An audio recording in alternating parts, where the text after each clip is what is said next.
वबरकातुहू। अल्हम्दुलिल्लाहि वस्सलातु वस्सलामु अला नबीही अम्मा बाद फ़अऊज़ु बिल्लाहि मिनश शैतानिर रजीम बिस्मिल्लाहिर रहमानिर रहीम ऊतुल इल्म दरजात सदक़ल्लाहुल अलीयुल अज़ीम बल्लगना रसूलुहुन नबीउल अमीनुल मकीनुल करीम व नहनु अला ज़ालिका लमिनश शाहिदीन वश्शाकिरीन वज़्ज़ाकिरीन वल्हम्दुलिल्लाहि रब्बिल आलमीन। सारे जहान के मरकज़े अक़ीदत मुस्तफ़ा जाने रहमत शम्ए बज़्मे हिदायत हुज़ूर अहमद मुज्तबा हज़रत मोहम्मद मुस्तफ़ा सल्लल्लाहु ताला अलैहि वसल्लम के बारगाहे आलीजाह में जी लगाकर हदिये दुरूद सलाम पेश करें और पूरा मजमा बाबा से बुलंद पढ़ें। अल्लाहुम्मा सल्ली अला सय्यदना शफीअना हबीबना मौलाना मोहम्मद मादनिल जुद वल करम मंबइल इल्म वल हिल्म वल हिकम बारिक वसल्लिम सल्लु अलैहि सलातन व सलामन अलैका या रसूल अल्लाह सल्लु अलैहि सलातन व सलामन अलैका या हबीब अल्लाह दाइमन अबदन अबदा। हमारी और आपकी मुश्तरका खुशनसीबी है कि आज दारुल उलूम कादरिया रिज़विया के इस अज़ीम शान जलसे दस्तारबंदी में हम और आप तशरीफ फरमा है। आप अपने माथे की निगाहों से देख रहे हैं हमारी जमात के मायनाज उलमाए किराम जिनकी दरसगाहों में पढ़कर लाखों बच्चे आलिम दीन बने, हाफिज़े कुरान बने। ऐसी मुक़द्दस हस्तियां यहाँ पे तशरीफ फरमा है। हज़रत अल्लामा खुश मोहम्मद साहब किबला, हज़रत मौलाना सिराज साहब किबला, हज़रत मौलाना शमसुल हुदा साहब, इनके अलावा दीगर मुक़द्दस शख्सियतें यहाँ पे तशरीफ रखती हैं। मुझसे पेशतर आपने उस्ताज़ुल शोरा हज़रत अलहाज मुबारक हुसैन मुबारक साहब से कसबे फैज़ किया। मोहब्बत की नज़र अहले वफा की शान पैदा कर, मोहब्बत की नजर अहले वफा, मोहब्बत की नज़र अहले वफा की शान पैदा कर, बुलंदी और पस्ती में जरा पहचान पैदा कर, न हो माहौल से मायूस दुनिया खुद बना अपनी, नई किश्ती नई आंधी नया तूफान पैदा कर।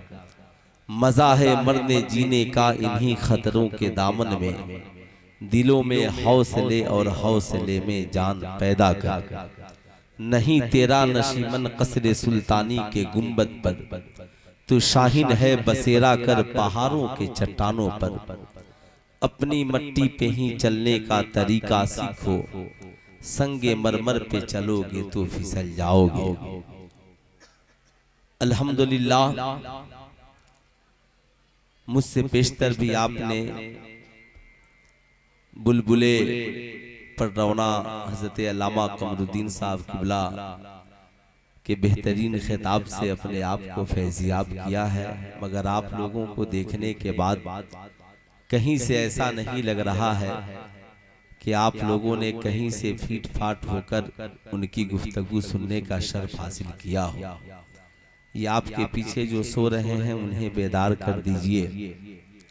हाँ माशाअल्लाह, आगे बैठे हैं तो बैठने का हक भी अदा कीजिए। समाज में इज्जत सबको चाहिए, वकार सबको चाहिए। जहां इज्जत नहीं मिलती इंसान वहां नजर नहीं आता। बच्चों को भी इज्जत चाहिए, बड़ों को भी इज्जत चाहिए, औरतों को भी इज्जत चाहिए, मर्दों को भी इज्जत चाहिए।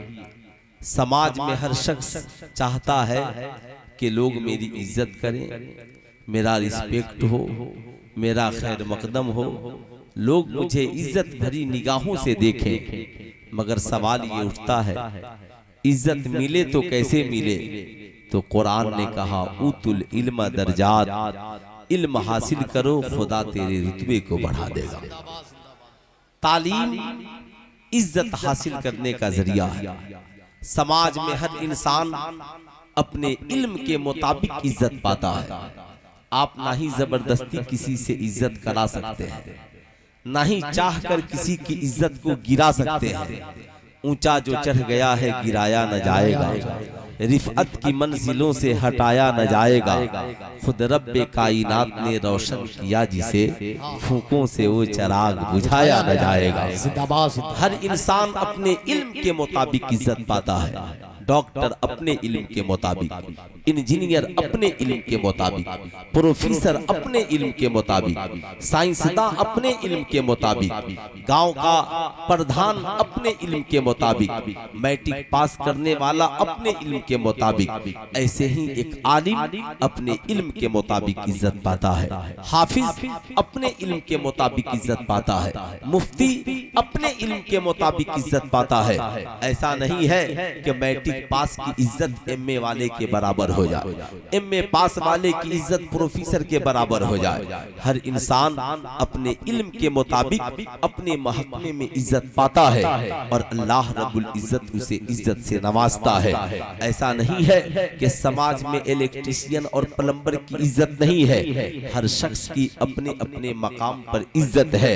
लेकिन ऐसा आपने नहीं देखा होगा कि डॉक्टर इंजीनियर के पीछे खड़ा हो, इंजीनियर प्रोफेसर के पीछे खड़ा हो, प्रोफेसर साइंटिस्ट के पीछे खड़े हो। हर शख्स अपने महकमे में सुल्तान है। मगर जब हमारी कौम का कोई बच्चा किसी दीनी इदारे से, दारुल उलूम से, किसी मदरसे से फारिग होकर और हाफिज कुरान बनकर और कुरान को सीने में महफूज करके जब अपनी बस्ती में पहुंचता है और मुसल्ले इमामत पे खड़ा होता है, तो डॉक्टर भी उसके पीछे हाथ बांधकर खड़ा है, इंजीनियर भी उसके पीछे हाथ बांधकर खड़ा है, प्रोफेसर भी उसके पीछे हाथ बांधकर खड़ा है, साइंटिस्ट भी उसके पीछे हाथ बांधकर खड़े हैं। किसी ने एक डॉक्टर से पूछा, डॉक्टर साहब आप लोग तो सबसे ब्रिलियंट हैं, अक्ल वाले हैं, दिमाग वाले हैं, दुनिया की बड़ी बड़ी किताबों का आप लोगों ने अध्ययन एवं मुताला किया है, मगर क्या बात है मस्जिद के एक इमाम के पीछे हाथ बांधकर खड़े हो जाते हो? कोई आलिम आए तो उसकी ताज़ीम के लिए खड़े हो जाते हो, कोई हाफिज कुरान आए तो उसकी इज्जत के लिए खड़े हो जाते हो। डॉक्टर साहब लोग बीमार पड़े तो दवाइयां आपसे पूछते हैं, मगर आप जिंदगी में कहीं उलझते हो तो मसाइल अपने आलिमों से पूछते हो, अपने मुफ्तियाने किराम से पूछते हो। आपकी इसकी वजह क्या है? आप डॉक्टर होकर भी आलिम की इतनी इज्जत करते हो। डॉक्टर कोई आम इंसान नहीं था और साहब ना ही उन डॉक्टरों की तरह था साहब जो लिबादा भी ओढ़ करके साहब वो काम करते हैं जिसका ताल्लुक उनकी जात से अच्छा नहीं लगता। साहब वो पढ़ा लिखा आशिके मुस्तफा था। उसने कहा मुझसे पूछते हो मैं अपने आलिम की इज्जत क्यों करता हूँ, मैं अपने हुफाजे किराम की इज्जत क्यों करता हूँ, मैं अपने मुफ्तियाने किराम की इज्जत क्यों करता हूँ? अरे तुझे नहीं पता मैं डॉक्टर हूँ, मेरे साथी डॉक्टर हैं, हमारे घरों में इंजीनियर भी हैं, हमारे घरों में प्रोफेसर भी हैं, मगर सुनो हमारे पास मोटी मोटी और बड़ी बड़ी डिग्रियां मौजूद हैं, मगर ये सारी डिग्रियां एक तरफ हैं। जानते हो क्यों? इसलिए कि हम डॉक्टर बने हैं, मगर दुनिया के इंसानों की लिखी हुई किताबों को पढ़कर डॉक्टर बने हैं। हम इंजीनियर बने हैं, दुनिया के इंसानों की लिखी हुई किताबों को पढ़कर इंजीनियर बने हैं। हम प्रोफेसर और साइंटिस्ट बने हैं, दुनिया के इंसानों की लिखी हुई किताबों को पढ़कर प्रोफेसर और साइंसदान बने हैं, मगर हमारी कौम का जो आलिम बना है वो अल्लाह की नाजिल करदा किताब कुरान अजीम को पढ़कर आलिम दीन बना है। रसूलुल्लाह की जबान से निकली हुई बात यानी हदीस पाक को पढ़कर आलिम दीन बना है। ये जो हमारे यहाँ ये जो हाफिज कुरान है, ये सीने में कुरान को महफूज करके कुरान को याद करके हाफिज कुरान बना है। याद रखना वो आंखों की वजह से हमसे बड़ा नहीं है, वो पर्सनालिटी की वजह से हमसे इज्जत वाला नहीं है, वो आंख कान नाक और जिस्म की वजह से हमसे ज्यादा इज्जत वाला नहीं है। फर्क ये है कि हम इंसानों की लिखी हुई किताबों को पढ़कर इज्जत वाले बने हैं और वो कुरान अजीम को पढ़कर इज्जत वाला बना है। इसलिए दुनिया में किताबों में कोई किताब कुरान की तरह नहीं है। और इंसानों में याद रखना, इज्जत जो अल्लाह ने आलिमों को, कुरान पढ़ने वालों को अता कर दी, वो इज्जत बाज लोगों को हासिल नहीं है। इसलिए याद रखना, अल्लाह रब्बुल इज्जत कुरान अजीम में इरशाद फरमाता है, हल यस्तविल लज़ीना यालमून वल लज़ीना ला यालमून, तुम क्या समझते हो पढ़े लिखे और जाहिल दोनों बराबर हैं? ऐसा नहीं हो सकता। इसलिए समाज में आप चाहते हैं कि आपको इज्जत मिले, मर्द हो औरत हो, बच्चे हो बूढ़े हो जवान हो, तो इज्जत की एक ही राह है, रात भर मोबाइल चलाओ और सोचो लोग मेरी इज्जत करें, रात भर मूवीज और फिल्में देखो, सोचो समाज में मेरी इज्जत हो। तुम साहब जना और जुए और शराब के आदी बन जाओ, सोचो जमाना मेरी इज्जत करे। तुम साहब न जाने कितने खुराफात करो और सोचो जमाना तेरी इज्जत करे। कुरान कहता है नहीं, अल्लाह उसी को इज्जत देता है जो इल्म हासिल करता है, जो तालीम याफ्ता होता है। एजुकेटेड लोगों को अल्लाह रब्बुल इज्जत अता करता है। इसलिए मैं आपसे कहूंगा, खुद भी पढ़िए, अपनी औलादों को भी पढ़ाइए। यही वजह है हमारे उलमाए किराम इस अजीम इदारे को इसलिए चला रहे हैं ताकि यहाँ बच्चे आलिम दीन बने, बच्चे यहाँ पर हाफिज कुरान बने, बच्चे यहाँ पर कारी खुशलहान बने। आज लोग कहते हैं मौलाना साहब ने क्या किया है, इन मौलवियों ने किया क्या है। साहब ये मौलाना साहब लोग आखिर करते क्या है? मैं आपसे पूछना चाहता हूँ, ठीक है आप कहते हो मौलाना साहब ने क्या किया है, लेकिन मैं भी आपसे पूछना चाहता हूँ, आपके हिसाब से आलिम साहब ने अपने इल्म के हिसाब से कुछ नहीं किया, तो सिर्फ आलिमों का ही हिसाब क्यों करते हो? कभी डॉक्टर का भी हिसाब करो, कभी इंजीनियरों का भी हिसाब करो, कभी प्रोफेसरों का भी हिसाब करो, कभी अपनी कौम के अमीरों का भी हिसाब करो। आप किसी डॉक्टर से क्यों नहीं पूछते? आप कहते हो आलिमों ने क्या किया है, इन हुफाज़े किराम ने क्या किया है, इन बड़े इदारे चलाने वालों ने क्या किया है। मैं आपसे पूछना चाहता हूँ, समाज में कितने डॉक्टर हैं जिन्होंने आपके बच्चों को फ्री में पढ़ाकर डॉक्टर बनाया हो? समाज में कितने इंजीनियर हैं जिन्होंने आपके बच्चों को फ्री में पढ़ाकर इंजीनियर बनाया हो? समाज में कितने प्रोफेसर हैं जिन्होंने फ्री में आपके बच्चों के लिए कोचिंग संस्था का इंतजाम करके आपके बच्चों को प्रोफेसर की डिग्रियां दिलाई हो? आप कहेंगे नहीं मौलाना, हाल तो ये है कि एक महीना अगर फी जमा नहीं हो तो बच्चे को कोचिंग सेंटर से भगा दिया जाता है, प्राइवेट स्कूलों से उनका नाम काट दिया जाता है। मगर आज तक कभी आपने सुना है कि मदरसे से गरीबी की वजह से किसी बच्चे को निकाल दिया गया हो? आज तक कभी आपने सुना है कि मदारिस इस्लामिया में पैसा की तंगी की वजह से किसी बच्चे का खर्चा कर दिया गया हो? नहीं, हमारा आलिम कहता है ये बच्चा गरीब है, किसी कौम के अमीर से ताल्लुकात पैदा कर दो और ये तबलीग करते हैं, इसकी खिदमत करो, अल्लाह इसका अज्र तुझे दुनिया में भी देगा और आखिरत में भी देगा। अब मुझे ठहर कर कहने दो, तारीख शाहिद है, आज तक किसी डॉक्टर इंजीनियर प्रोफेसर ने आपके बच्चों को फ्री में, हाफिज कुरान आपके बच्चों को फ्री में डॉक्टर इंजीनियर और प्रोफेसर नहीं बनाया। मगर हर साल ये मदारिस इस्लामिया के उलमाए किराम इस कौम से भीख मांगकर फ्री में लाखों बच्चों को आलिमे दीन भी बनाते हैं, हाफिज कुरान भी बनाते हैं, मुफ्तियाने एज़ाम भी बनाते हैं, और सिर्फ बनाते ही नहीं कौम का मुहाफिज भी बनाते हैं और आखिरत का तेरे लिए सामान भी तैयार करते हैं। नारे तकबीर, नारे रिसालत, मसलके आला हजरत, जलसाए दस्तार बंदी। आज लोग कहते हैं इन आलिमों ने क्या किया है। मैं कहता हूँ आप इनका हिसाब करते हो, सुभान अल्लाह करो। आप कहते हो साहब ये मदारिस है, मदारिस की आखिर जरूरत क्यों है? मैं आपसे पूछना चाहता हूँ, आप जिस तरीके से पूछते हो मदारिस की जरूरत क्यों है, तो मैं आपसे पूछ सकता हूँ कॉलेज की जरूरत क्यों है, स्कूल की जरूरत क्यों है? आप कहोगे मौलाना बच्चे पढ़ेंगे नहीं तो तरक्की नहीं करेंगे। मैं पूछना चाहता हूँ तालीम का मकसद क्या है? क्या सिर्फ इंटर की डिग्रियां हासिल कर लेना, क्या सिर्फ मैट्रिक की डिग्रियां हासिल कर लेना, क्या सिर्फ एमए की डिग्रियां हासिल कर लेना, क्या सिर्फ डॉक्टर की डिग्रियां हासिल कर लेना। याद रखिएगा जिंदगी में साहब आप जरा सा जायजा लीजिए। और आपसे मैं पूछना चाहता हूँ, अगर डिग्रियां ही हासिल करने का मकसद है, सिर्फ डिग्रियां ही डिग्रियां हो, तो मैं कहना चाहूंगा इससे कोई फायदा नहीं होगा। अच्छे माशरे की तश्कील के लिए साहब इल्म की भी जरूरत है और साथ में अमल की भी जरूरत है। अब एक डॉक्टर हो और शराब पीता हो, रिश्वत लेने में मस्त हो, अब एक इंजीनियर हो और साहब दिन भर इंजीनियरिंग का काम करता हो, रिश्वत ले लेकर के अपने जेब को मोटी रकम से भरता हो और साहब किसी की प्रॉपर्टी पे हमला आवर हो, साहब उस इंजीनियरिंग से क्या फायदा है। जाहिर सी बात है, इल्म का असल मकसद ये है कि इंसान की जिंदगी में इल्म के जरिया इनकलाब आए। एक बच्चा जब मैट्रिक करे तो उसका असर उसकी जिंदगी में दिखे। एक बच्ची जब साहब पढ़ी लिखी हो तो उसका असर उसकी जिंदगी में दिखे। ये कौन सा इल्म है कि आज इंसान पढ़ लिख कर जानवर के मुकाबले में उतर जाए। आज इंसान पढ़ लिख कर इंसानियत को भूलकर हैवानियत का काम करना शुरू कर दे। ये कौन सी डिग्रियां हैं साहब? आज matric pass, inter pass, BA pass, इतनी डिग्रियां आज हमारे समाज में है, मगर इंसानियत कहाँ है? जहेज का मांगना बंद नहीं हो रहा है। शराब खाने में हमारी कौम के नौजवान नजर आ रहे हैं साहब। लाखों नहीं करोड़ों बच्चे हर साल मैट्रिक और इंटर करते हैं, मगर मैट्रिक इंटर करने के बाद भी वही चाले बेढंगी जो पहले थी वो अब भी है।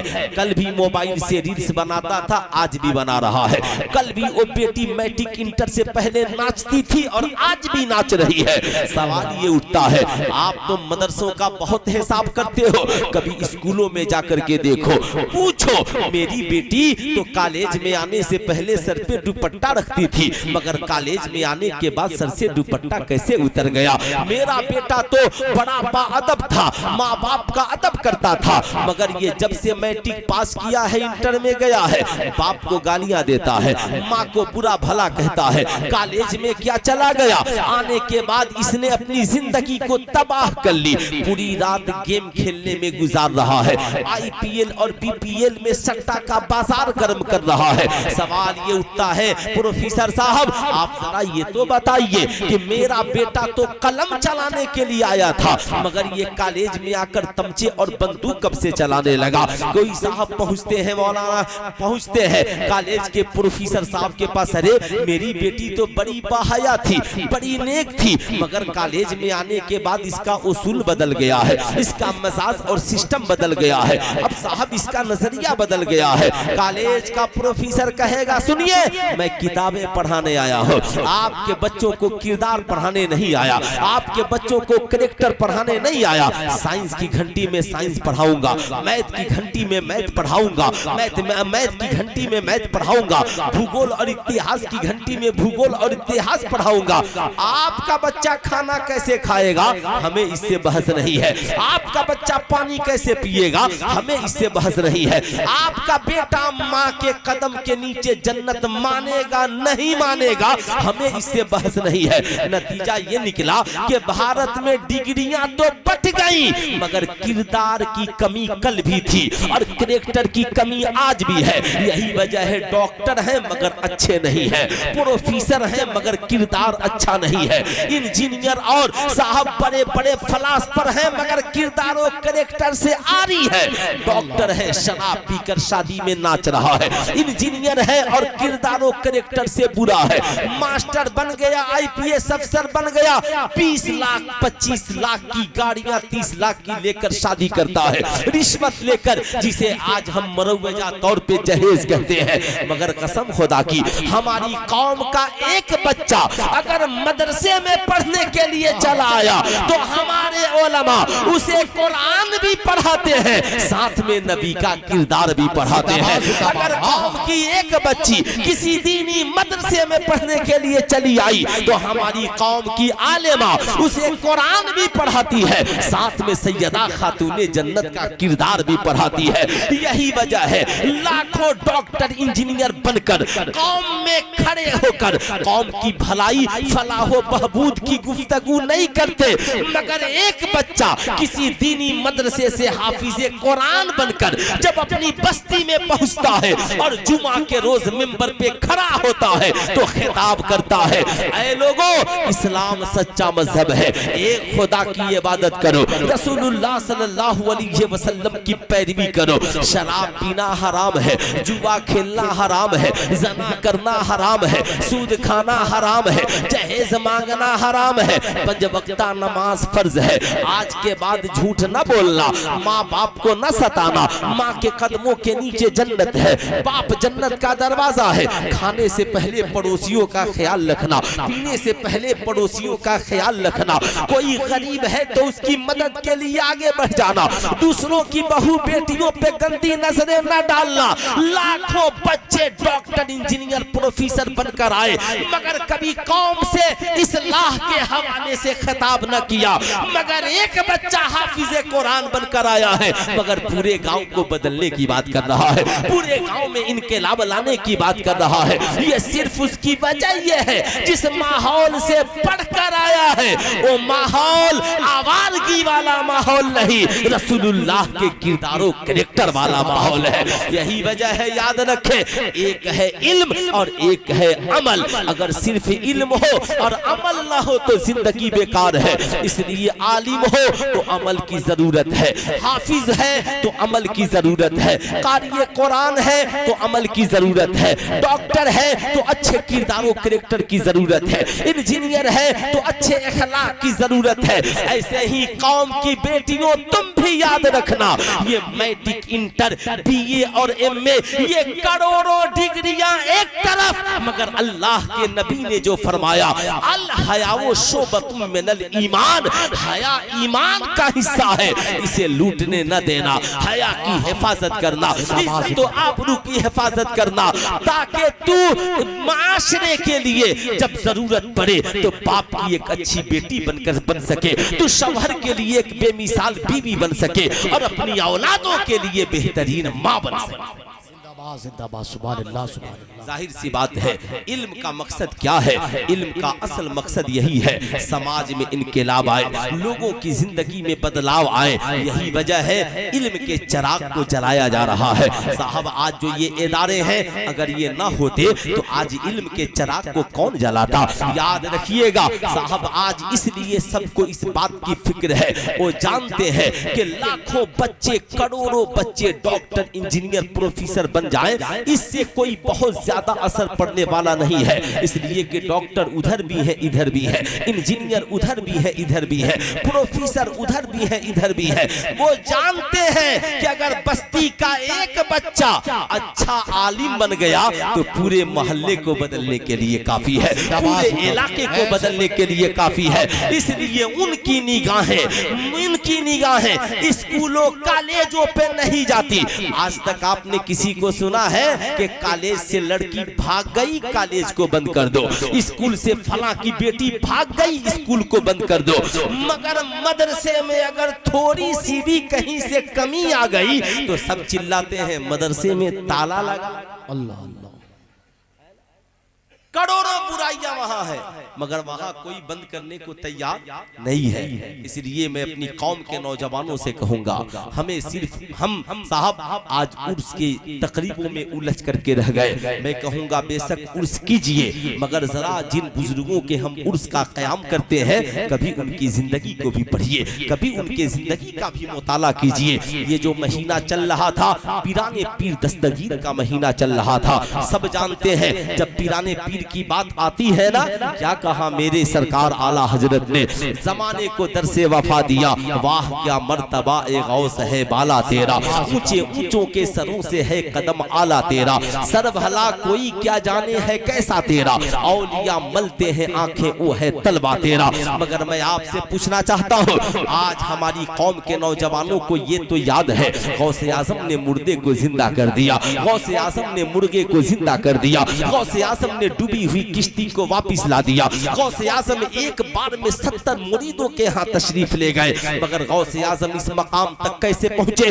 कभी आपने इसका तज्जिया नहीं किया है, कभी आपने इसका जायजा नहीं लिया है। आप अपने बुजुर्गों के तालीमी सफर को पढ़े। ये कौन है आला हजरत? आज बच्चे 14 साल के होते हैं तो होश संभालते हैं, 20-22 साल 25 साल की उम्र में आलिम दीन हाफिजे आलिम दीन बनते हैं, मुफ्ती वक्त बनते हैं। लेकिन सरकार आला हजरत कौन है जो 13 साल की उम्र में बने हैं तो आलिम ही नहीं बल्कि मुफ्ती वक्त बन करके निकले हैं। आप सोचे जरा सा, आपको कभी जायजा ले। हमारी तो आदत सिर्फ ये है, हम उर्स की तकरीबों में गए, चादरें चढ़ाए और चले आए। मैं अपनी कौम की बेटियों से भी कहूंगा, आपका भी मिजाज वही है। मुहर्रम आया तो बीबी फातिमा का फातिहा सुभान अल्लाह खूब कराइए, मगर कभी सैयदा खातून जन्नत की सीरत भी पढ़िए, कभी उम्मुल मोमिनीन सैयदा आयशा सिद्दीका की जिंदगी का भी मुताला कीजिए। आइए मैं आपको सरकार गौसे आजम की जिंदगी का एक गोशा बताता हूँ, उसके बाद हमारी कौम के बच्चों को फैसला करना है, हम खा पी कर पढ़ने वाला बनेंगे या गुर्बती की वजह से पढ़ाई छोड़कर भाग जाने वाला बनेंगे। आज हमारी कौम का नौजवान कहता है, मौलाना हमारे पास वसाइल नहीं है, हमारे पास जराए नहीं है, इतना बड़ा इदारा किस लिए है, इतनी बड़ी बिल्डिंग और इमारत किस लिए है, आपने इस इमारत को महदूद करके क्यों रखा है? आप इसे फरोग दीजिए, आप मिलजुल कर इसे इतना मजबूत कीजिए कि यहीं से बच्चे जहां अच्छा आलिम बन रहे हैं, यहीं पर हमारी कौम के बच्चों की दूसरी तालीमी जरूरियात भी पूरी हो जाए। आपने इन मदारिस को सिर्फ ये समझ लिया, मदरसे की तालीम का मकसद सिर्फ ये नहीं है जैसा हमने सोचा है। याद रखिएगा, इसे बढ़ाइए, अपने सरमाए और अपनी दौलत को लगाइए। कहां कहां आप कॉलेज बनाते फिरिएगा, कहां कहां जाकर के परमिशन लेते फिरिएगा और रजिस्ट्रेशन कराते फिरिएगा। अल्लाह ने आपको दिया है तो प्ले स्कूल इसी में एक कोने में चलाइए। उसके लिए कितने कमरे चाहिए साहब? आप 99% बच्चे बच्चियां स्कूल कॉलेज में पढ़ते हैं, इसी इदारे से जोड़कर इसी ट्रस्ट के माध्यम से एक बेहतरीन स्कूल भी चलाइए, ताकि कम से कम वहां पे आप हम अहले सुन्नत वल जमात के नजरियात को बढ़ाने वाले 1-2 आलिम तो स्कूल में हो, ताकि वो हजारों और लाखों बच्चे जो मैट्रिक इंटर करने के बाद अलीगढ़ जाकर गैरों के नजरियात के शिकार हो रहे हैं, वो यहीं पर हमारा आलिम उसे अपना नजरिया बताएगा। जब अलीगढ़ जाएगा तो बदअकीदा होकर नहीं आएगा, बल्कि खानकाहे बरकातिया का फैजान पाता हुआ नजर आएगा। मगर शर्त यह है, हम भी तो कुछ फिक्र करें। हमने आलिमों पे इतना बोझ डाल दिया, अब वो साहब इसी में परेशान है। रमजान में चंदा करना है, 100 बच्चे हैं उनका इंतजाम करना है। आपने कभी सोचा ही नहीं, आप तो सोचते हो आज घर में खाना क्या बनेगा, बेहतरीन मुर्ग मुसल्लम बिरयानी है कि नहीं है, कहीं बीवी नाराज ना हो जाए, कहीं बच्चे नाराज ना हो जाए। बेहतरीन मुर्ग मुसल्लम और बिरयानी वाली जिंदगी गुजारने वालों, याद रखना सरकार गौसे आजम की जिंदगी को पढ़िए। 18 साल की उम्र में पीराने पीर दस्तगीर इल्म हासिल करने के लिए जीलान से चले और बगदाद पहुंचे हैं। माँ ने जो पैसे दिए थे रास्ते में खत्म हो गए, महीनों भूखे रह गए साहब, खाना तक नसीब ना हुआ। सरकार बड़े पीर दस्तगीर कहते हैं, मैं उस्ताद से सबक पढ़ता और मस्जिद के एक गोशे में बैठकर अपने सबक को याद करता। खाने की वजह से पढ़ाई में कोई कमी नहीं, भूख और प्यास की वजह से तालीम में कोई कमी नहीं। ये कौन गौसे आजम है?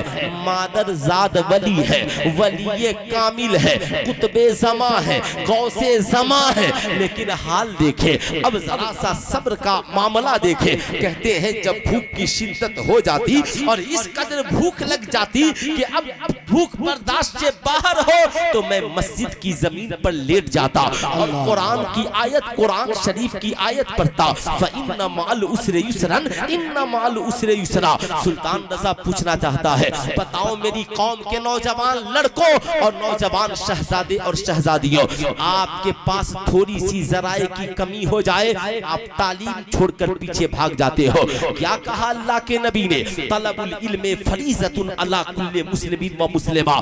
इल्म हासिल करना हर मुसलमान मर्द और औरत पर फर्ज है। याद रखिएगा, इससे मुराद इल्म दीन मुस्तफा है, यानी हर मुसलमान के पास इतनी तालीम हो कि वो ये जाने अच्छा क्या है, बुरा क्या है, हलाल क्या है, हराम क्या है, नमाज का तरीका क्या है, वजू का सलीका क्या है, गुस्ल का तरीका क्या है, तहारत के मसाइल क्या है, रोजे के मसाइल क्या है, अमीर है तो ज़कात के मसाइल, अमीर है तो हज के मसाइल, जैसे जैसे जरूरियात हो वैसे वैसे मसाइल का जानना आपके लिए कंपलसरी है, जरूरी है। लेकिन याद रखिएगा, आलिम बनना फर्ज़े किफ़ाया है। समाज, एक अच्छे समाज को जिंदा रखने के लिए एक अच्छे आलिम की जरूरत है। आलिम होगा तभी तो बताएगा, सेठ जी ये हलाल है, ये हराम है ना। अच्छे समाज को जिंदा रखने के लिए एक अच्छे आलिम की जरूरत है, और अच्छे समाज को जिंदा रखने के लिए हमारी कौम में एक बेहतरीन आलिमा की भी जरूरत है। सहाबे कराम का जब कोई मसला फंस जाता तो उम्मुल मोमिनीन सैयदा आयशा सिद्दीका के पास चले जाते थे। लेकिन अब मैं कहना चाहूंगा, क्या सिर्फ एक आलिम से माशरे की तश्कील हो जाएगी? मैं कहूंगा बेशक एक आलिम की जरूरत है जो बताए हलाल क्या, हराम क्या। अच्छे माशरे के लिए एक हाफिज की जरूरत है, वैसे ही इस अच्छे माशरे के लिए एक अच्छे डॉक्टर की भी जरूरत है, एक अच्छे इंजीनियर की भी जरूरत है, एक अच्छे प्रोफेसर की भी जरूरत है, एक अच्छे मास्टर की भी जरूरत है।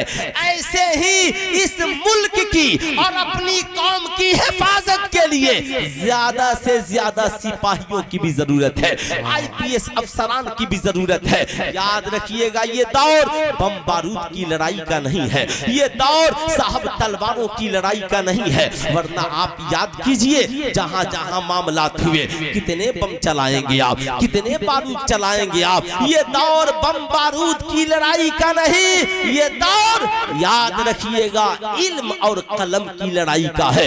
इतना पढ़ो कि जहां वो जब इतना पढ़ो कि जब थानेदार की कुर्सी खाली हो तो तेरा बेटा उस कुर्सी पे नजर आए, जब IPS अफसर की कुर्सी खाली हो तेरा बेटा उस कुर्सी पर नजर आए।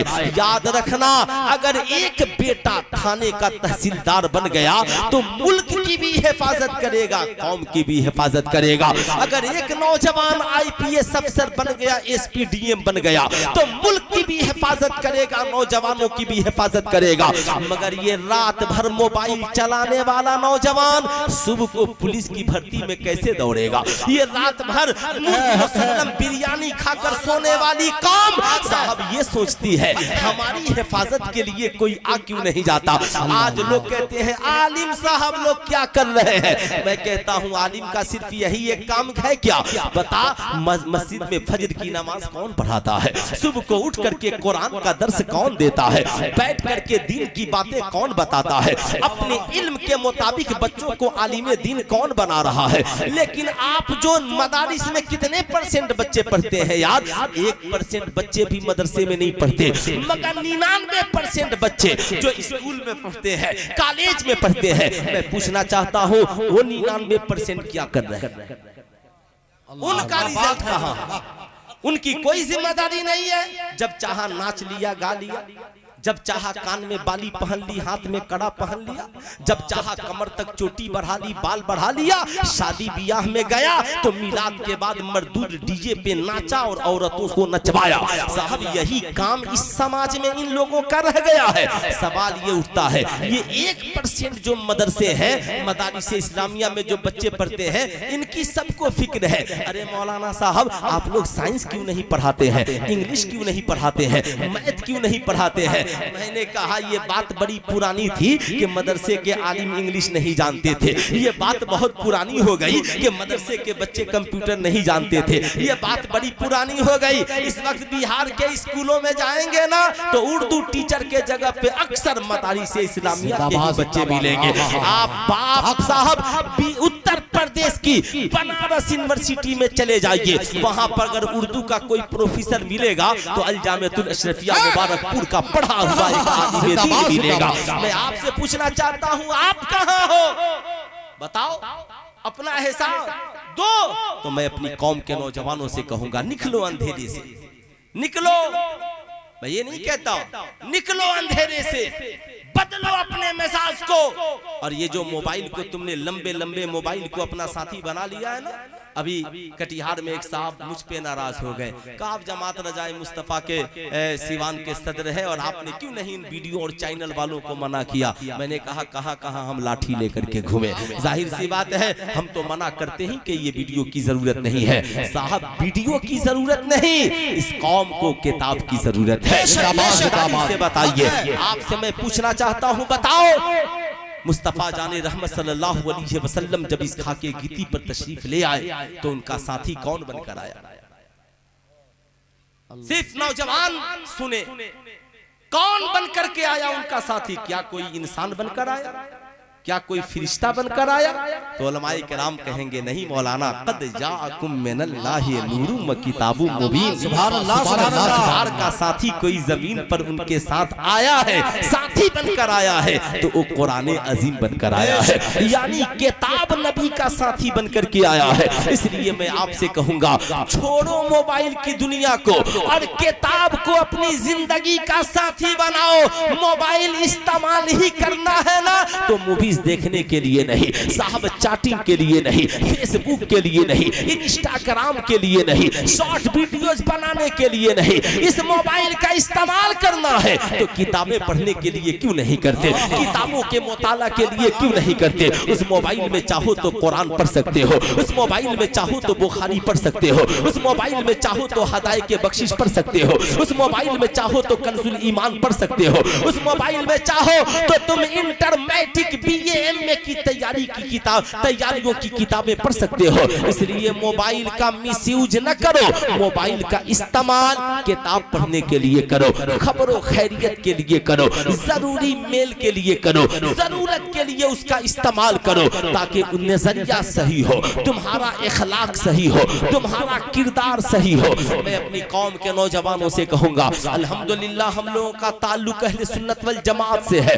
हमारे यहाँ हजारों उर्स की तकरीबें होती है, लाखों करोड़ों लोग, हर शख्स मुरीद है कहीं न कहीं से, मगर आप कभी उस खानकाह की तारीख उठा करके पढ़े। अगर कोई कछौचा शरीफ से मुरीद है तो तन्हा मखदूम सिमना के वालिदे गिरामी ने सिमना में अपनी हुकूमत में 1000 मदारिस बनवाए थे। आप अगर कोई बरेली शरीफ से मुरीद है तो सिर्फ आला हजरत की जिंदगी देखे, जितनी रोटियां नहीं खाई आला हजरत ने उससे ज्यादा किताबें लिखी है बरेली के अहमद रजा ने। आप साहब मुरीद हैं, अगर आप मुरीद हैं तो हुजूर हाफिज मिल्लत की जिंदगी को पढ़िए। अगर आप मुरीद हैं ना, हाफिज मिल्लत की जिंदगी को पढ़िए। उन्होंने अपनी जिंदगी के लिए बहुत बड़ी हवेली नहीं बनाई, बल्कि इस कौम की हिफाजत के लिए अल जामियातुल अशरफिया मुबारकपुर जैसी यूनिवर्सिटी बनाई है। नारे तकबीर, नारे तकबीर, नारे रिसालत, नारे रिसालत, मदारिसे अरबिया,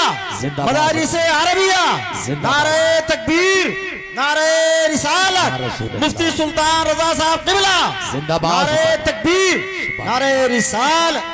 आप कलकत्ता और उड़ीसा चले, मैं जानता हूं बहुत सारे लोगों की तबीयत नहीं लग रही है, रात के 12 बजने वाले, अभी तक इस कौम को टहलने से फुर्सत नहीं है, इस कौम को घूमने से फुर्सत नहीं है।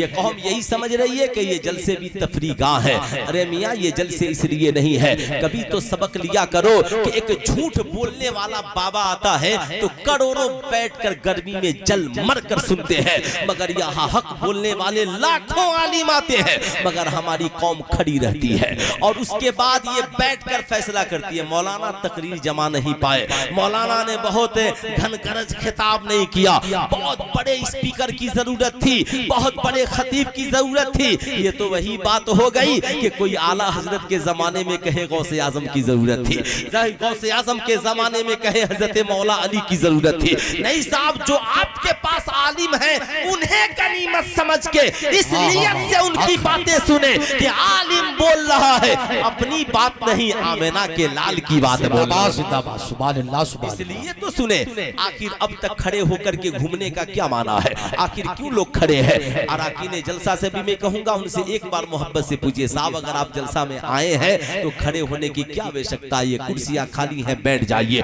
जाहिर सी बात है, अगर यही हालात हमारे जलसों के हैं, यही हालात उर्स की तकरीबों के हैं, आप उड़ीसा चलिए, कलकत्ता चलिए, फोन आएगा ना तो उड़ीसा वाले आपसे कहेंगे कितना नजराना लीजिएगा मौलाना, प्लेन से आना, तो आप एक बार बोलिएगा ना कि हम ड्यूटी वाले आदमी हैं, तो फौरन कहेगा तो टेंशन क्या है, शाम की फ्लाइट पकड़ के आ जाइए, सुबह की फ्लाइट पकड़ के पटना चले जाइए, वहां से बेहतरीन कार लेकर के चले जाइए। साहब सारी सुविधाएं मौजूद हैं। मैं आपसे पूछना चाहता हूँ, हुजूर मुजाहिद मिल्लत ने क्या किया? हुजूर मुजाहिद मिल्लत ने चादर और गागर को अपनी जिंदगी का मकसद बनाया नहीं, बल्कि भद्रक की सरजमी पर इस्लाम की तबलीग के लिए एक बेहतरीन इदारा कायम किया।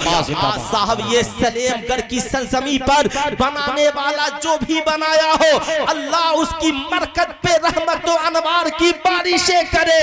उसने अपने लिए जाती मकान नहीं मगर कौम की फलाह बहबूद के लिए दारुल उलूम कादरिया रज़विया जैसा अजीम इदारा बनाया है। अब ये आपकी जिम्मेदारी है, आप इस इदारे को कितना इस्तेमाल करते हैं। लेकिन सुनिएगा, हमने सिर्फ उर्स को मेला झमेला और ठेला बना करके रख दिया है। उर्स का असल मकसद ये है, हम बुजुर्गों के किरदार को पढ़े, बुजुर्गों की जीवनी को सुने, बुजुर्गों से प्यार करना सीखें, बुजुर्गाने दीन के नक्शे कदम पे चलना सीखें। आज इतने लोग हैं, ख्वाजा गरीब नवाज की इल्मी जिंदगी के बारे में कितने मुसलमान जानते हैं? कितने मुसलमान जानते हैं ख्वाजा गरीब नवाज की इल्मी जिंदगी के बारे में? पहले उनकी जिंदगी का एक गोशा सुने। माँ बहनें भी इत्मीनान से बैठी, आप भी बैठे हैं। चचा, ओ चचा, अरे अभी भी बचवा सबको लेके कहीं बैठ जाइए, है ना? चचा लोग भी अजीब हैं, बुढ़ापे का आलम है और साहब इस आलम में भी टहल ही रहे हैं, न जाने कब तक टहलेंगे। जाहिर सी बात है, इसलिए गौर से सुनिएगा। हजरत ख्वाजा गरीब नवाज है इल्म तफसीर पढ़ने के लिए, क्या पढ़ने के लिए? इल्मे तफसीर पढ़ने के लिए उस वक्त के सबसे बड़े मुफस्सिर की बारगाह में गए। अब मैं आपसे पूछना चाहता हूँ, ये आज का जाहिल मजाबिर कहता है ये शरीयत वाले अलग हैं और तरीकत वाले अलग हैं। सुल्तान रज़ा उनसे पूछना चाहता है, अगर इल्म एक पीर के लिए जरूरी नहीं है तो हिंदल वली पढ़ने के लिए क्यों गए? अगर इल्म किसी मजाबिर के लिए मजार पे रहने वाले के लिए जरूरी नहीं है, अगर 10-10 सोने की अंगूठी पहनने वाला मजाबिर होगा, हाथ में कड़ा पहनने वाला मजाबिर होगा, छोटा और बाल बढ़ाकर कमर तक नाचने वाला मजाबिर होगा, तो याद रखिएगा सिवाय बदनामी के कुछ हासिल होने वाला नहीं है। साहब ये अपने किरदारों कैरेक्टर से अहले सुन्नत वल जमात को बदनाम कर रहे हैं। क्या इस्लाम में खुदा के अलावा किसी का सजदा जायज है? मोहब्बत का मतलब ये नहीं है। आला हजरत ने क्या कहा, पेशे नजर ओ नौबहार, सजदे को दिल है बेकरार, रोकिए सर को रोकिए। हाँ यही तो इम्तिहान है। काबा के अलावा किसी मजार का तवाफ जायज नहीं। देवा शरीफ चले जाइए, जब फकीर जाता जा, मगर ये जाहिल मजार का तवाफ कर रहा है। हजरते सरकारे वाली से पाक को कितनी तकलीफ होती होगी। जैसे आप साहब आला हजरत के अल-मलफूज शरीफ का उठा करके मुताला करे। हजरत ख्वाजा कुतुबुद्दीन बख्तियार काकी के उर्स की तकरीब है और साहब मजाविर है, वहाँ के जो मजाविर थे वो उर्स की तकरीब में महफिल सेमा का इनेकाद किए हुए थे। सिलसिले कादरिया के एक अजीम बुजुर्ग भी तशरीफ लाए थे और लाने के बाद हजरत ख्वाजा कुतुबुद्दीन बख्तियार काकी के कब्र के करीब मुराकबे में थे। हजरत तशरीफ लाए जो साहब मजाविर थे वहाँ के, उन्होंने आकर के कहा हुजूर क्या अच्छा होता कि आप महफिल सेमा में तशरीफ ले चलते, लेकिन दोनों अल्लाह वाले थे, वो भी साहब कश्फ बुजुर्ग थे और ये भी। अब इन्होंने कहा कि सुनिए आप कहने मुझे लेके चलना चाहते हैं ना,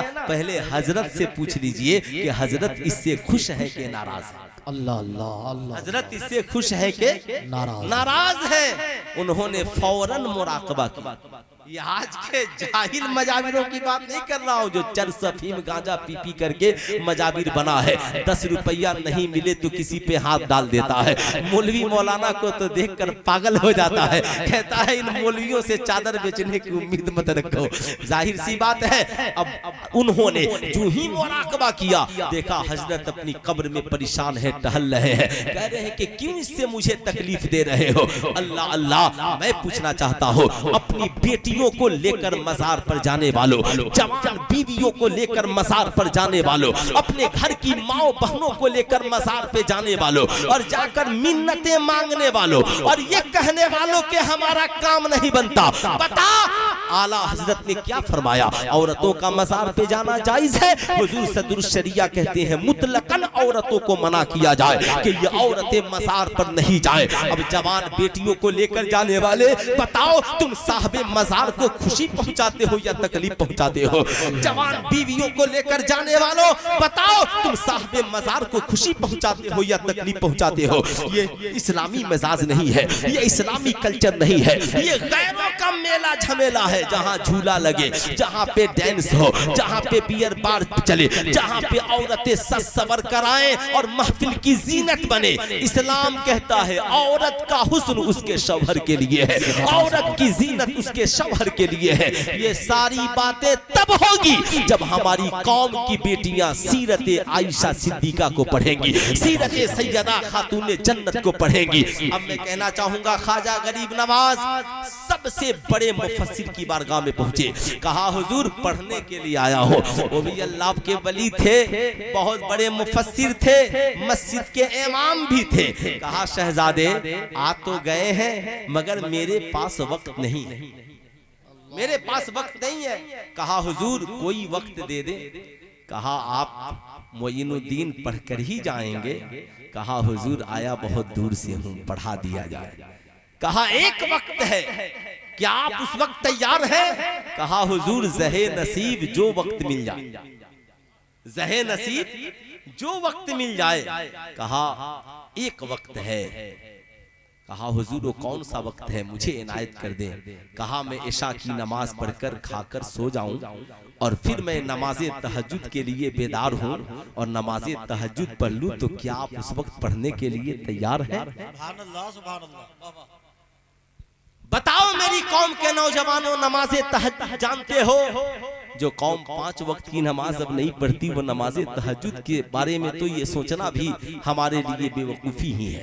लेकिन मैं कहूँगा नहीं, इशा की नमाज के बाद जब इंसान नमाज पढ़कर सो जाता है, फिर बेदार होकर जो रात की तन्हाई में सिर्फ रब की रजा के लिए हम जो नमाज पढ़ते हैं उसे नमाज़े तहज्जुद कहते हैं। हजरत ख्वाजा गरीब नवाज कहते हैं मेरे उस्ताद मुझे मंजूर है। हजरत ख्वाजा गरीब नवाज का आलम हाल ये था, हर रोज उस्ताद के उठने से पहले बेदार हो जाते, खुद वुजू करते, उस्ताद के वुजू के लिए पानी रखते, 2 मुसल्ला बिछाते। एक तरफ उस्ताद नमाज़े तहज्जुद पढ़ रहा है, एक तरफ शागिर्द नमाज़े तहज्जुद पढ़ रहा है। पढ़ाने वाला भी तहज्जुद गुजार है, पढ़ने वाला भी तहज्जुद गुजार है। जब मोइनुद्दीन पढ़कर बने हैं तो सिर्फ मुफस्सिर ही नहीं बल्कि साहब हिंदल वली बन गए हैं। ज़माने की निगाहों ने देखा है। इसलिए मैं आप अपनी कौम के नौजवानों से कहूंगा इन रातों को जाये न करो, इन रातों को बेकार न जाने दो। अब गौर से सुनना, सरकार बड़े पीर दस्तगीर है, 18 साल की उम्र में पढ़ने के लिए गए हैं। भूख प्यास की शिद्दत है, महीनों महीनों खाना नहीं मिलता।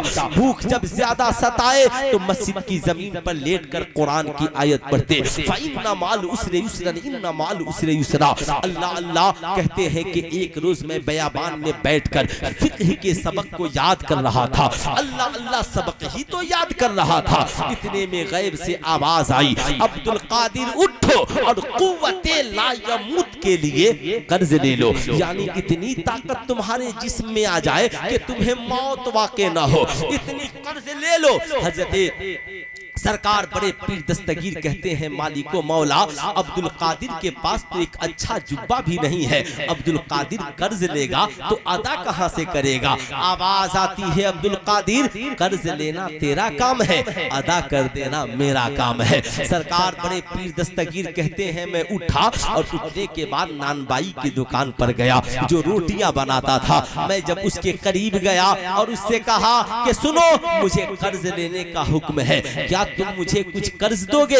नानबाई की आंखों में आंसू आ गए, वो भी खुदा वाला था। उसने कहा, हुजूर आपको मैं कर्ज दूं, मैं भी आपका हूं, ये रोटियां भी आपकी है। सरकार बड़े पीर दस्तगीर ने कहा, ऐसे नहीं लूंगा, कर्ज दोगे तभी लूंगा, मगर एक शर्त है, अगर जिंदा रहा कुछ हासिल हो गया तो अदा कर दूंगा, अगर मौत आ गई तो मुझे माफ कर देना। क्या सलीका है कर्ज मांगने का, क्या तरीका है कर्ज मांगने का। अल्लाह अल्लाह उसने कहा, हुजूर मुझे सारी शर्तें मंजूर है। कहा मंजूर है तो रोजाना रब की रज़ा के लिए 1.5 रोटियां मुझे कर्ज दे देना, आधी सुबह को, आधी दोपहर में, आधी रात में। मैं आज अपनी कौम के नौजवानों से पूछना चाहता हूँ, आप चाहे स्कूल में पढ़ते हो या मदरसे में पढ़ते हो, आज पोजीशन ये है, नाश्ता अच्छा नहीं, मदरसा छोड़कर चल दिए। अगर कॉलेज में पढ़ने वाला है, अगर थोड़ी सी तबीयत खराब हुई, बाप गरीब है, पैसा 100-200 कम दे, कॉलेज छोड़कर भाग आते हो। आपसे मैं पूछना चाहता हूँ, क्यों आप ये सोचते हो कि साहब पैसे कम हैं, हम नहीं पढ़ेंगे। बाप को ताना देते हो, मेरा बाप भिखारी है, पढ़ाता नहीं, मेरी माँ ने मेरे लिए कुछ नहीं किया, मदरसे में खाने का निजाम अच्छा नहीं था इसलिए चला आया। मैं कहूँगा नहीं नहीं, आओ सरकार बड़े पीर दस्तगीर की जिंदगी को देखो।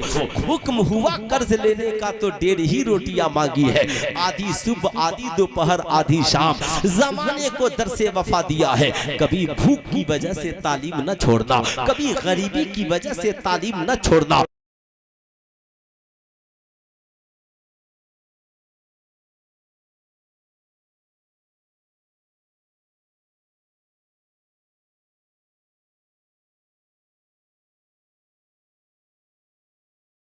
आप बिहार में देखें कहां कहां कितने कोचिंग सेंटर के इंतजाम है। उत्तर प्रदेश में लखनऊ से लेकर इन तालीमी इदारों में आकर के देखें, साहब नहीं, लेकिन आप दिल लगाकर पढ़े तो। मगर आज हमारी कौम के नौजवानों को लिबास बेहतर चाहिए, तालीम हो न हो, साहब खाना अच्छा चाहिए, तालीम हो न हो, मोबाइल फोन बेहतर चाहिए, तालीम हो न हो। मगर याद रखना, न मोबाइल तेरी जिंदगी में इनकलाब ला सकता है, ना बेहतरीन जुब्बा और अमामा तेरी जिंदगी में इनकलाब ला सकता है, ना ही बेहतरीन कपड़ा और खाना और मकान तेरी जिंदगी में इनकलाब ला सकता है। अगर तेरी जिंदगी में कुछ इनकलाब ला सकता है तो वो तालीम है, एजुकेशन है, शिक्षा है। मालूम है ये 1.5 रोटियां कर्ज लेकर पढ़ने वाला अब्दुल कादिर जब पढ़कर बना है तो सिर्फ आलिम नहीं, आलिमों का इमाम बन गया है, इमामुल मुफस्सिरीन बन गया है, इमामुल मुहद्दिसीन बना है तो वली ही नहीं, वलियों का सुल्तान बन गया है।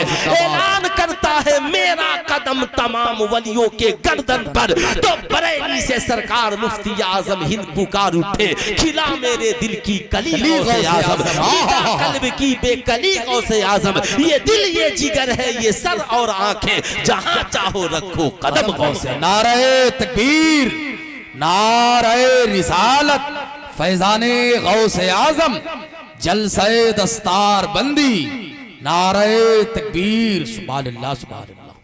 अल्लाह अल्लाह। मैं पूछना चाहता हूँ, बताओ बड़े पीर दस्तगीर के नाम से हम लोग फातिहा कराते हैं कि नहीं कराते? अरे हाथ उठा करके बोलिए। सब कराते हैं, जितने लोग कराते हैं सिर्फ वही हाथ उठाए, है ना? हाथ उठाएं, माशाल्लाह सब कराते हैं। अब हाथ नीचे रख ले। कभी आपने अपनी औलादों को बैठाकर फातिहे वाली बिरयानी तो खूब खिलाई? बोलिए मैं गलत बोल रहा हूँ? नियाज वाला खाना तो खूब खिलाया आपने, हमारी माँ बहने ने बड़ी पाकीज़गी के साथ सब कुछ बनाया। मुर्गा अच्छा वाला था कि नहीं था, चावल बेहतरीन है कि नहीं है, कच्चा पक्का तो नहीं है, लेकिन कभी उस औलाद को बैठाकर ये भी तो बताते, ऐ मेरी औलाद, जिस गौस के फातिहे का तुम लंगर खा रहे हो, ये गौस 1.5 रोटियां कर्ज लेकर जब पढ़े तो सिर्फ आलिम नहीं आलिमों के इमाम बन गए। है ना साहब, आपने कभी बताने की कोशिश की? आपने कभी अपनी कौम की बेटियों से कहा, ऐ मेरी कौम की बेटियों सुनो, हम लोग जिस बड़े पीर दस्तगीर के मानने वाले हैं, उनकी माँ का किरदार क्या था, उनका कैरेक्टर क्या था? आज हमारी कौम की बेटियां कहती हैं, मौलाना हमारा जिस्म हमारी मर्जी, हम जो चाहे करें, आपको क्या प्रॉब्लम है, आपका क्या जाता है? मैं कहता हूं ठीक है भाई, जिस्म आपका, मर्जी आपकी। ये सारी बातें इसलिए हो रही हैं कि यहूदियों की साजिशें निगाहों के सामने हैं। यहूदियों की बेटियां छोटी छोटी रील्स बना करके आज इंस्टाग्राम और फेसबुक पर चला रही है कि माई लाइफ माई चॉइस, यानी मेरी जिंदगी मेरी इच्छा और मेरी ख्वाहिश के मुताबिक गुजरेगी। ये देखो मैं अकेले बिंदास कमाती हूँ और जिंदगी गुजारती हूँ, न मेरा कोई पति है, न मेरी जिंदगी में कोई बाप है, न मेरी जिंदगी में कोई माँ है, न मेरी जिंदगी में कोई बहन है, मैं अकेले बिंदास जिंदगी जी रही हूँ। मैं कहता हूँ ये भी जीना कोई जीना है कि तेरी जिंदगी में कोई बाप ना हो, तेरी जिंदगी में कोई माँ ना हो, तेरी जिंदगी में कोई शौहर ना हो, तेरी जिंदगी में कोई औलाद नहीं हो, यानी अकेले की जिंदगी कोई जिंदगी। वो कहती हैं कि ये इस्लाम जो मजहब है ना, ये औरतों को गुलाम बना दिया है। मैंने कहा क्यों साहब, हमने क्यों गुलाम बना दिया? कहा इस्लाम जो मजहब है ये कहता है बीवी हो तो शौहर की खिदमत करो, हम किसी की नौकरानी क्यों बने? मैंने कहा ताज्जुब की बात है, अगर इस्लाम शौहर की खिदमत की बात करता है तो इसमें नौकरानी का तस्वुर कहां से आ गया? ये तो मोहब्बत की बात है, ये तो प्यार की बात है। आपने नहीं देखा, अगर जितने लोग भारत के प्लेन में सफर करते हैं, आप साहब प्लेन में जब सफर करते हैं तो 4 लड़कियां मिलकर 250 यात्रियों को खाना खिलाती है, पानी पिलाती है। एक बार बटन दबाइएगा दौड़ कर आ जाएंगे, एक्सक्यूज मी क्या चाहिए? वाटर चाहिए, टी चाहिए, खाना चाहिए, नाश्ता चाहिए, क्या चाहिए? साहब जो मांगो मिलेगा। आप कुछ भी बोले साहब उन्हें कोई फर्क नहीं पड़ता। है किसी की औकात जो उन लड़कियों को कह दे कि ये प्लेन में हवाओं में उड़कर जो खिला रही है ये प्लेन में बैठे हुए यात्रियों की नौकरानी है?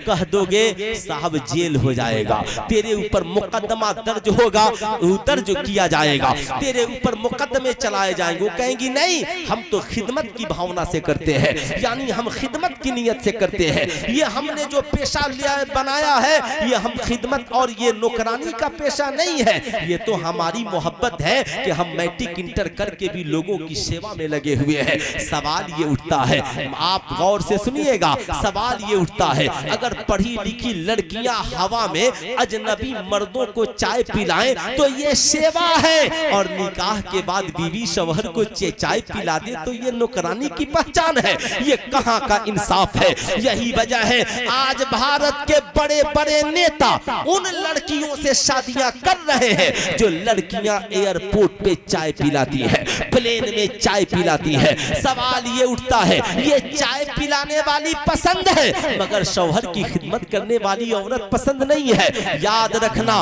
उनकी आंखों में नशा है, उन्हें देखना गुनाह है साहब, उनसे खिदमत लेना साहब ये सारी बातें अपनी जगह पर है। लेकिन मैं आपसे पूछना चाहता हूँ, याद रखना ये इस्लाम है, इस्लाम जिसने आजादी निस्मा के नाम पे औरतों को आवारा नहीं बनाया। कहा तुम औरत हो तो हम तुझे हक देते हैं। औरत कमाने के लिए नहीं बनी है, मर्द को कमाने के लिए बनाया गया है और औरतों को घर की मालकिन बना दिया गया है, मर्दों को जिम्मेदार बनाया गया है। यही वजह है हमारा आलिम जब निकाह पढ़ाता है तो कहता है माँ नानो नफका वो सुकना के तेरी ज़ौजियत में दिया, यानी याद रखना ये दैन महर तो अपनी जगह है, मगर ये नानो नफका वो सुकना, नान माने रोटी, नफका माने खर्चा और सुकना माने रहने की जगह। अब जो ये बेटी तेरे निकाह में दी जा रही है, आज के बाद इसे खिलाना तेरी जिम्मेदारी, इसका खर्च उठाना तेरी जिम्मेदारी, इसके लिए मकान बना करके देना तेरी जिम्मेदारी। मगर आज इतनी आवारगी आ गई कि हमारी कौम का नौजवान बीवी की जरूरत पूरी करने के बजाय उससे कहता है तेरा बाप कमा कर रख कर गया था। बताओ इसे नफरत की दीवार नहीं फैलेगी तो क्या फैलेगी। मगर वाह रे इस्लाम तेरा जवाब नहीं है। इस्लाम ने कहा औरतों इधर आओ, बेटी हो तो बाप के लिए रहमत बना दिया है, बीवी है तो शौहर के लिए मोहब्बत बना दिया है, और माँ है तो इस्लाम ने उसके कदमों के नीचे जन्नत बिछा जन्नत बिछा दी है। इसलिए मैं कहूंगा आज जो औरतें कहती हैं हमारा जिस्म हमारी मर्जी, मैं कहता हूं क्या मर्जी है, तुम यही चाहती हो ना सर से दुपट्टा उतर जाए, चुस्त लिबास पहनकर घूमो, गैरों की तरह तुम भी नाचो गाओ, कोई बोलने वाला नहीं हो। मैं कहता हूं बड़ा नाज है तुझको अपने जिस्म पर, बड़ा नाज है तुझको अपने जिस्म पर, बड़ा गुरूर है तो हर बच्चा बच्ची पैदा होने से पहले 9 माह तेरी गोद में रहते हैं। अगर बड़ा गुरूर है तो एक ऐसी औलाद को जन्म दो जो दुनिया में बाद में आए। 1 से 100 पेट में पहले, का से गया पेट में पहले, अलिफ से या पेट में पहले, 1 से 100 पेट में पहले। कहेंगे नहीं मौलाना हमारे पास कोई ऐसा सिस्टम नहीं है कि हम बच्चे को पेट में पढ़ाएंगे। मैंने कहा यही सिस्टम तो इस्लाम के पास है, यही सिस्टम तो मजहबे हक्का के पास है, तुम्हें पता नहीं है। जिन औरतों ने कहा मेरा जिस्म मेरी मर्जी, वो नाचने में लगी रही, उरियानियत फैलाने में लगी रही, बेहयाई और बुराई में लगी रही, वो अपने आप को नहीं संभाल पाई, वो औलादों को क्या संभालेगी। मगर जिस गौसे आजम की माँ ने कहा था मौला जिंदगी मेरी है, सीरत रसूलुल्लाह की है, मेरी है, हया फातिमा ज़हरा की है, मौला जिंदगी मेरी है मगर किरदार रसूलुल्लाह की शहजादी की है। उस माँ ने अपने बेटे शेख अब्दुल कादिर जिलानी को दुनिया में जन्म बाद में दिया है, पेट में ही 15 पारा का हाफिज़े कुरान। नारे तकबीर, नारे रिसालत, फैज़ाने गौसे आज़म, मसलके आला हजरत, जलसे दस्तार बंदी, सुभान। इसलिए मैं आपसे कहूंगा उर्स मनाते हैं मनाइए, मगर अपनी माँ बहनों को उन बुजुर्गों के माओं का किरदार बताइए, उन बुजुर्गों के माओं और बहनों का किरदारों कैरेक्टर कभी सुनाइए। इसलिए मैं आपसे कहूंगा आप साहब बस 1 से 2 बात, फिर मेरी तकरीर खत्म। अल्हम्दुलिल्लाह हुजूर गाज़ी मिल्लत खतीबुल हिंद गाज़ी इस्लाम हज़रत अल्लामा गुलाम रसूल साहब किबला बलियावी वो भी तशरीफ ला चुके हैं। इसके बाद अलहाज मुबारक हुसैन मुबारक साहब की धमाकेदार शायरी सुनिए, खूब जम थम कर, फिर हजरत की तकरीर जम थम करके सुनिए, अपनी जिंदगी में इनकलाब लाइए, फिर अपने घरों को जाइए। मेरी 2 बातें कौम के हर नौजवान याद रखे। आपसे मैं गुजारिश करूंगा नेताओं से साहब 500 और 1000 रुपए के नाम पे अपने वोट मत बेचिए। आप साहब ये सड़कें मत मांगिए। आप अपनी नेताओं से कहिए कि हमारे इन मदरसों में कौम की आज बेटियां जदीद तालीम के नाम पर साहब गैरों के कोचिंग में जाकर इज्जत और आबरू का सौदा कर रही है, मुर्तद हो रही है। क्यों नहीं तुम सीसीटीवी कैमरा की निगरानी में अपने ही मदारिस के एक गोशे में इन लड़कियों के लिए अलग एजुकेशन पॉइंट बनाते हो? क्यों नहीं इन बच्चों के आईपीएस पीपीए और साहब बनाने के लिए यूपीएससी और बीपीएससी की क्वालिफाई के लिए इन बच्चों की कामयाबी के लिए एजुकेशन पॉइंट बनाते हो? क्यों नहीं आर्मी और पुलिस में बहाली के लिए कोई एजुकेशन पॉइंट कायम करते हो? क्यों नहीं सुबह को उठकर तुम सड़कों पे दौड़ते हो? कभी सुबह को गैरों के मोहल्ले से गुजरोगे ना तो पूरा खानदान दौड़ रहा है, और यहाँ हमारी कौम का नौजवान साहब इतना खा करके मस्त है ना कि इसे साहब पेट में गैस इतना है कि चला क्या जाएगा। साहब हाथ से परेशान, पांव से परेशान, ये बुलेट चमकाने से इसको फुर्सत नहीं है। हाथ में बुलेट है, एक हाथ में सिगरेट है ना, 2-4 गो सेल्फी लिया, बाप सऊदी अरब में कमा रहा है और ये उस दौलत का मिसयूज कर रहा है। एक बार भी नहीं सोचता कि बाप कितनी मुशक्कत से कमा रहा है। मैं कहूंगा बदलिए अपने नजरिए को और अपने मुल्क के अपने नेताओं से कहिए हमें दौलत नहीं चाहिए, ये 500,000 देकर पूरे गांव की वोट मत खरीदिए। अगर आप हमारी तरक्की के लिए कुछ कर सकते हैं तो कोई एजुकेशन पॉइंट जिसकी हमें जरूरत है वो कायम कर दीजिए। हमारे बच्चों की नौकरी की पहल के लिए कुछ कोशिश कीजिए, हमारे रिजर्वेशन के लिए आप कुछ ऐलान कीजिए। हम लोग बहुत दिनों से, लेकिन आप लोग का तो हाल ये है कि जहां इलेक्शन आया कोई 500 में बिक रहा है, कोई 1000 में बिक रहा है, कोई 2000 में। मौलवी मौलाना साहब की कौन सुनने वाला है? हम लोगों की काहे के लिए सुनिएगा? ये तो मजबूरी है कि कभी कभी आप लोग सुन लेते हैं, वरना ये भी सुनने के लिए आप तैयार नहीं है। आज याद रखिएगा, आज हमारी कौम, आज यही वजह है आपने अपने बच्चों को दीन से नहीं जोड़ा, आलिमों से नहीं जोड़ा। आप उन्हें पढ़ाइए स्कूल कॉलेज सब, लेकिन आलिमों से जोड़ कर रखिए। साहब जिंदगी की इस्लाह के लिए बड़े जलसे की जरूरत नहीं है। आप अपने घर में कभी किसी अच्छे आलिम को भी बुलाकर अपनी औलादों को दीन सिखा सकते हैं, सिखा सकते हैं। बहुत बड़ी कॉन्फ्रेंस की जरूरत नहीं है। पर्दा लगाकर बेटियों को बैठा दीजिए, एक तरफ खुद बैठ जाइए कि आलिम साहब आज हमारी औलादों को कुछ नसीहत कर दीजिए, बुलाइए। लेकिन आपके पास तो इसकी फुर्सत नहीं है। चाय की होटल में बैठकर सारी दुनिया की शिकायत की फुर्सत है, लेकिन हम कभी इसके लिए वक्त कहाँ निकालें। आज साहब सोशल मीडिया पे लिखने वालों की तादाद की कमी नहीं है, जो यहाँ नहीं बोलता वहाँ बोलता है। सबसे ज्यादा लिखना फेसबुक और इंस्टाग्राम पर आसान है, लेकिन कहीं पे किसी के माथे पे और किसी के दिल पे लिख देना और इसकी जिंदगी को बदल देना, ये बड़ा काम है। ये जो उलमाए किराम यहाँ पे बैठकर दरसगाहों में बच्चों की किताबें जिंदगी लिख रहे हैं और पढ़ा रहे हैं, ये असल काम है। ये दीन से जोड़ना, लोगों को अच्छाई की तबलीग करना।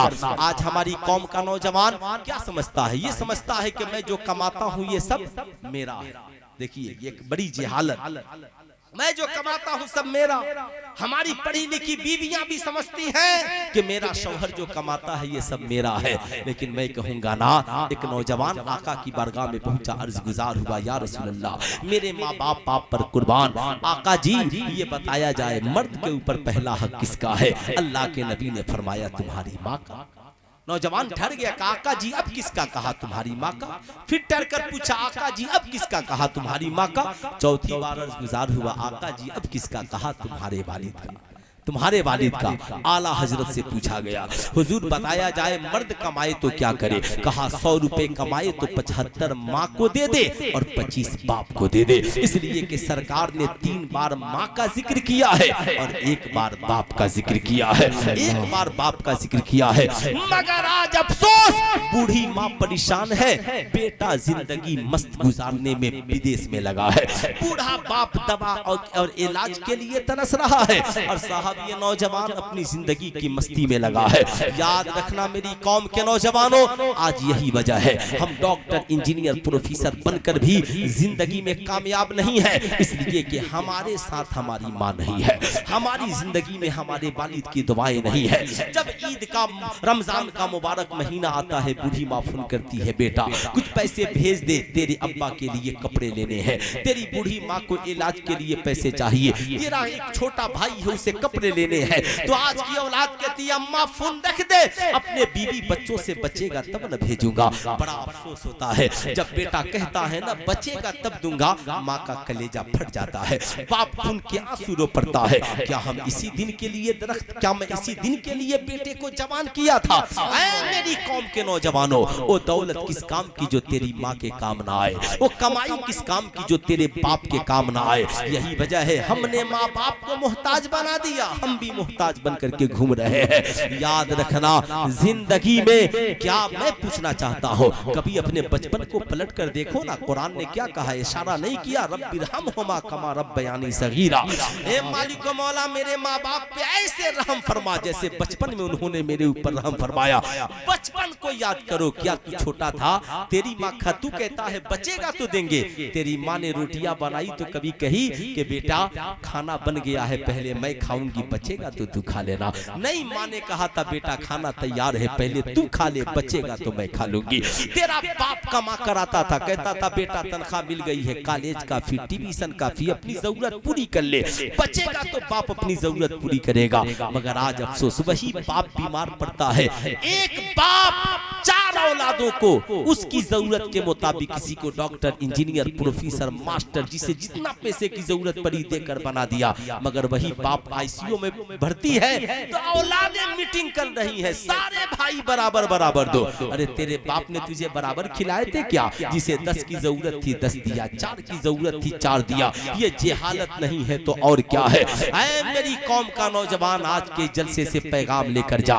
बाप आईसीयू में भर्ती हो, माँ बीमार हो, किसी का इंतजार न करना, दौड़ जाना, डॉक्टर साहब इलाज कीजिए, जो पैसा लगेगा मैं हो। तेरी बीवी कहेगी सब तू ही देगा और औलादे नहीं है, कहना खामोश रहो। जब मेरा बाप अकेले कमाकर मुझे डॉक्टर बना सकता है तो मैं अकेले कमाकर अपने बाप का इलाज भी करा सकता हूँ। याद रखना, इस्लाम ने औरतों को भी हक दिया और माओं को भी हक दिया। इसलिए आज के बाद दिल्ली रहो, मुंबई रहो, कलकत्ता रहो, आज के बाद जब कमाना ना तो उस माँ को न भूलना। सारी दुनिया तेरी कमाई खाकर सो जाती है, रात की तन्हाई में अगर तेरे लिए कोई आंचल फैलाता है तो तुम्हारी माँ फैलाती है। कौन फैलाती है? पूरा मजमा हाथ उठा करके बोल दे, कौन फैलाती है? आवाज ऊंची आनी चाहिए। कौन फैलाती है? माँ फैलाती है। अल्लाह अल्लाह, बाप तेरे लिए अपने हाथों को फैला देता है। जब माँ सुनती है ना कि बेटे ने फोन किया, अम्मा कितने पैसे की जरूरत है, तो माँ खुश हो जाती है। बाप कहता है सुनो, कहना पहले अपनी जरूरत पूरी कर ले, बचे तो भेज देना।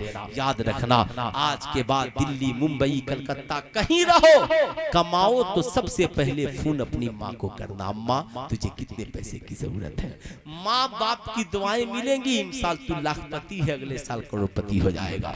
तेरी औलादें नेक हो जाएंगी, तेरी बीवियां वफादार होंगी, तेरी जिंदगी में इनकलाब आएगा। हुजूर सैयद बादशाह मियां वास्ती कहते हैं, सुनो सबको देते हो यूं, मगर जब माँ बाप को देना तो यूं देना, हथेली में रखकर, ताकि लेते वक्त भी बाप की बादशाहत सलामत रहे, सलामत रहे। इसलिए कितने नौजवान हैं जो आज के बाद कमाएंगे तो सबसे पहले अपनी माँ और बाप की खिदमत करेंगे? जरा हाथ उठाकर बताएं तो कितने नौजवान हैं? सारे नौजवान करेंगे, पीछे वाले भी करेंगे माशाल्लाह। जरा हाथ उठाकर बोल दे सुभान अल्लाह, है ना? याद रखिएगा, जब बीवी की बारी आई ना तो आका ने कहा उम्मुल मोमिनीन सैयदा आयशा सिद्दीका से, मांगो क्या मांगना चाहती हो। अल्लाह अल्लाह, यह आपका इखलाक होना चाहिए। औलादों को तालीम से जोड़िए, माँ बाप की खिदमत कीजिए, अपने मिजाज को ऊंचा बनाइए, इन मदारिस को मजबूत कीजिए, और इस मजबूत किले को इतना मजबूत कीजिए कि किसी की निगाहें इन दीवारों को हिला नहीं पाए। इसलिए इसकी जरूरत है।